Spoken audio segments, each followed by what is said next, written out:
Maybe you're like me, you're looking to make some money in real estate. I'm going to show you a land strategy that has worked for me multiple times, and hopefully that helps you to make some money in real estate. Now, it's not going to be complicated. The hardest part is going to be finding these deals if you decide to look for them. But they're out there and you can find them. But it's subdividing land, right? And a lot of times when you think about subdividing land, you think about, well, I don't know what you think about, but what I think about is taking a big piece of property and dividing it down into smaller lots. And a lot of times when I think about subdivision, I think about a big neighborhood, like 100 home sites with these cookie cutter homes in them and people living there. That's what I think about as subdivision or subdividing, right? That's one way to think about it. But another way to think about it, and another way that I have made profitable real estate land deals, is think about a subdivision that's already there, or a neighborhood that's kind of already there, or maybe on the outside of town and the population's growing out that way. It's taking a bigger piece of property, but not necessarily huge. You don't need an 80-acre farm or anything like that. Maybe 3/4 of an acre. When you think about a home site, it's 1/4 of an acre. So that's kind of where I want you to take your mind when I share this strategy. If you would, subscribe to the channel, give me a thumbs up, leave me a comment. I do try to respond to most of them. And check out some of the other videos. This video comes about from a couple of land deals that I'm currently doing. And one of them is a subdividing project. And the other one's a subdividing project too in a lot of ways, but I call that a split. It's often referred to as a split in my understanding of it. I've always called it a split. One of the forms I have to fill out is called a split request form a lot of times. So I'm gonna call that one a split, and I'm gonna call the other one a subdivide. I'm even gonna use my whiteboard here to draw you some pictures, give you some examples of what these deals often look like in my experience, because they can look different ways. And so these are smaller land deals that can unlock a good amount of profit, and you don't have to flip a house, you don't have to do any painting, you don't have to do any drywall work, you don't have to worry about roof issues, foundation issues, plumbing, or anything like that. And this is a real estate deal. So let's talk about it a little bit. No, let's just get the whiteboard. I'm anxious to use those markers, and I'm gonna show you a couple examples. I'll talk about it as well. And like I said, leave me a comment, shoot me a question, or if you've done anything like this, also leave that in the comments to share. Appreciate it. Let's check this out. Welcome to my whiteboard. Okay.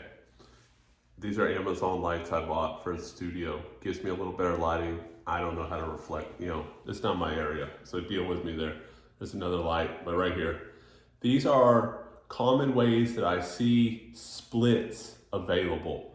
And splits are basically, they're a piece of land that's treated as one piece of land, but it's actually multiple lots under one tax ID, normally is how I see it. I'm in Texas, property taxes. So a tax ID is what the appraisal district is going to identify that piece of property by, and that is one owner who has that piece of property. And so that tax ID is 107325. That's the property ID. And it's one owner. So instead of having 5 separate accounts for that one owner, for that one piece of land, one piece of property, they just lump it all into one. And now they just send them one tax bill for all that, even though it's 2 lots, 3 lots, 4 lots, what have you, 5 lots. And so that is where I find splits quite often is, okay, and you look in the legal description on a piece of property, and then like if you're looking at an aerial or satellite type of map, and you see like houses, 1, 2, 3, and they look pretty close together, and then you see a gap before the next houses start, and it looks like in that gap you could probably fit 2 or 3 of those neighboring houses into that gap. That's normally a pretty good sign to me that this property is 2 or 3 actual lots, because it looks like maybe 3 of those could fit on that one piece of property. So in the MLS, depending on the real estate agent, they may be keen to that. Like, look, this is actually 3 lots, but we're selling it as 1. And they may price that out on, if these lots go for $50,000 a piece, they would price this one piece of property for $150,000. But if you get a real estate agent that's not real keen on that, and I have had this happen, and they may say, okay, these lots go for $50,000 a piece. My seller has a lot there, a lot being a piece of land, but really the seller has 3 lots here. That real estate agent may say, well, lots go for $50,000. They have a lot. Let's price it for $50,000. And they may even say, well, it's a little bigger than these other lots. Let's price it for $65,000. Well, your opportunity comes in. These lots go for $50,000 a piece. And you know that from running comps, and you're very sure that that's the price. It's not speculative. There's been multiple transactions where these lots have gone for $50,000. So now this property is worth $150,000. If you get that unseasoned or unknowing real estate agent who lists this property for $50,000, or let's say you have $50,000, because it's a lot, and these go for $50,000. That's what the lots go for. You've just found 3 listed for the price of 1. Basically, that's the summation of it all. You found 3 lots listed for the price of 1. Do you want it? Yes, that's what you're looking for. And that is a split, because then all you have to do is go down, do some administrative work at the tax appraisal district, tell them you want 911 addresses for those 3 lots, and then you want to get them 3 separate tax IDs for those existing lots. And that's pretty much it. Maybe takes you a month to do that. And then another way that I see it is, okay, so if you're filtering on Zillow or Realtor.com or something like that, looking for these deals, on-market deals, another keyword, or if you're looking through everything, you're gonna have to look, this may come up in houses or in land, but you can find good land deals under houses. So oversized lots. Oh, I've got this house for sale, and it's on an oversized lot. Now, I just had one that looked pretty much like this. House was in the middle, on the middle lot, and there's a nice corner lot on one side and an interior infill lot on the other side. And the real estate agent knew that these were 3 separate lots, but they were basically selling it for the price of the house. And the deal fell apart, but that's what you're looking for, is a house, 1 tax ID, and the real estate agent was kind of confused, but kind of onto it, right? Like, she knew there was 3 lots there, but she thought since these didn't have addresses or their own property IDs or tax accounts, that these were unbuildable lots. But basically, it's just the way, you just have to go get them. You got to walk down there, go get it, call them, email them, or whatever. But it's fairly simple in most of my experience.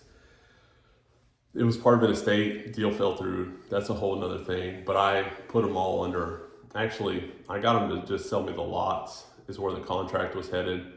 And then they said they didn't want to sell just the lots. And then so I said, okay, I'll buy the house too. I'll buy the house and, I'll buy the whole thing. Then it ended up falling through again. So, there was bickering back and forth. From what I understand, whole nother video, I guess, there on estates and the things that can happen in those. But that's what you're looking for. A house in the middle and 2 lots on the side. So you're getting 3 lots. And a lot of times they'll comp it at what a house in that neighborhood goes for. And maybe they'll add a little bit more for, being on an oversized lot. But you could sell the house back. The beauty of that is, if this house goes for $100,000 and lots go for $25,000 in this neighborhood, well, you can buy the house for $100,000. You can split off the 2 lots, resell the house for the $100,000, Now you've got your money out of it, essentially, and you've got 2 lots for free. And that's kind of the structure of the deal that I had that was going to fall apart, but I've seen this play out before, you know. And so that's another one that's that's the low-hanging fruit, if you will. Houses on oversized lots and satellite maps or street maps that look like this with those gaps, the lots for sale, but there's multiple lots there. Those are splits. Those are fairly easy. Now the other one that you run into is the subdivide, which is you find a lot, you know, like this road. Let's say on the other side of the road, this piece of property is for sale. And this is already split into individual lots. But this one's just a big old hunking piece of land. But you know, right across the street, these are single family homes, or maybe they're mobile homes, or whatever they are. But you can see on that same footprint, they've got 1, 2, 3, we call that 3, 6, 7, 8, 9 lots across the street. So you know that this piece of land, everything else being held the same, could be subdivided out into 9 lots. But right now it's not. It's one piece of land. That's it. So now it gets a little more speculative, and you've got to get approval from the city or the county or whoever controls all that, whoever controls your destiny, your fate, and all that. And I'm in one of those right now too. And I bought this one and a split at the same time. The splits, you know, it can be done, you know, no problem. It's so much faster, so much. This one is going to take you more. But, you know, if you buy this we said these lots go for $50,000, and you can get 9 of them out of that, times that by 50, that's 450 grand. If you bought this lot for 100,000, there's $350,000 pot of gold at the end of the rainbow. And that's why you would be willing to put up with city council meetings, city council approvals, surveyors, engineers, topographical surveys, replats, plats, all that fun stuff, utility availability, all that, because there's $350,000 profit, 300,000, $250,000, whatever it is, you know, at the end of that rainbow. So, oh, it's a big headache. Well, that's a big pot of gold. So both of those are viable strategies, but the split is a lot easier. I mean, a lot easier, because you don't have to go to city council and get told that you're whatever you are, because these neighbors may not want you putting 9 houses across the street or 9 properties or whatever it is. And they're going to show up to that city council meeting, or they're going to send in letters, or they're going to say they know you in high school and they knew what a bad guy you were, and you know, this and that, cut them off in traffic. They'll say whatever they want so that you don't build houses right there that blocks their view of the field of sunflowers back over here, or whatever it is. That's what you're going to have to put up with there. But I don't know, go for it. But you put that under option so you're not locked in at $100,000 or whatever you paid for the lot. And then once you can get all that approval, you close on the property, you subdivide it out, you make all your money, and you ride off into the sunset. That's theoretically how you do that. Anyway, splits, subdivides. Splits are easier. Subdivides are also profitable, so it's not like you're not going to do those if they come across. Those are a couple land strategies there. Let me know what you think about the video. Subscribe, like, check out some of the other ones. I'm going to take you on some tours of these real life properties I'm doing in some of the upcoming videos. So if you will, hit the notifications. That'll notify you when the new videos come out. And let me know what you thought. Appreciate it.